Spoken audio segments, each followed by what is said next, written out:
বেকিংয়ের সবথেকে হেল্পফুল একটা ভিডিও আমার মনে হয় যেন এই ভিডিওটা কালার মিক্সিংয়ের একটা ভিডিও। প্রথমে এখানে একদম ব্লু কালার আর ইয়েলো কালার মিক্স করে খুব সুন্দরভাবে প্যালেট নাইফের সাহায্যে মিশিয়ে নিলে আপনারা এই সুন্দর শেডের কালারটা পেয়ে যাবেন। এখন এখানে 3টা কালার নেওয়া হয়েছে, ইয়েলো, ব্লু এবং কি রেড। খুব সুন্দর করে নিয়ে প্রথমে ইয়েলো আর ব্লু মিক্স করে নিতে হবে। দুটার পরিমাণ কিন্তু একদম সমান থাকবে। তারপরে এখানে বেশ খানিকটা রেড অ্যাড করে দিতে হবে।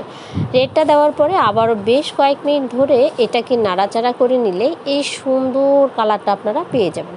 মাঝে মাঝে কিন্তু এটা দিয়ে ডিজাইন করতে দেখি আমরা, যেটা দেখতে অনেক সুন্দর হয়। আবারও নিয়ে নিতে হবে ব্লু।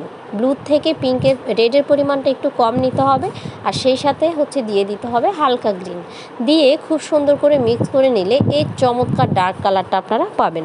অনেকে বলেন আপু কালার মিক্সিং কিভাবে করা হয়, একটা ভিডিও অথবা টিপস শেয়ার করবেন, তাদের জন্যই কিন্তু আমার ভিডিওটা আপলোড করা।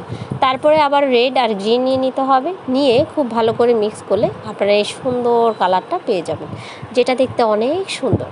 হালকা শেডের পিঙ্ক নিয়ে নিতে হবে আর একদম হালকা শেডের ব্লু নিয়ে নিতে হবে। আপনারা বারবার কালারের পরিমাণ এবং কি রঙের পরিমাণটা দেখে ক্রিম তৈরি করা ট্রাই করবেন, তাহলে কিন্তু হতাশ হবেন না। একদম ভিডিওর মতো হুবহু কালারগুলো আপনারা পেয়ে যাবেন। অনেকে কি করেন, ভিডিও দেখে পরিমাণে কম বেশি কালার দিয়ে থাকেন, পরে বলে থাকেন যে আপু আমি এভাবে ট্রাই করেছি, হয় না। আপনারা অবশ্যই কোনটা পরিমাণে বেশি কোনটা পরিমাণে কম লাগবে সেই দিকটা লক্ষ্য করবেন, তাহলে কিন্তু আপনারা খুব সুন্দরভাবে এই কালারগুলো আনতে পারবেন।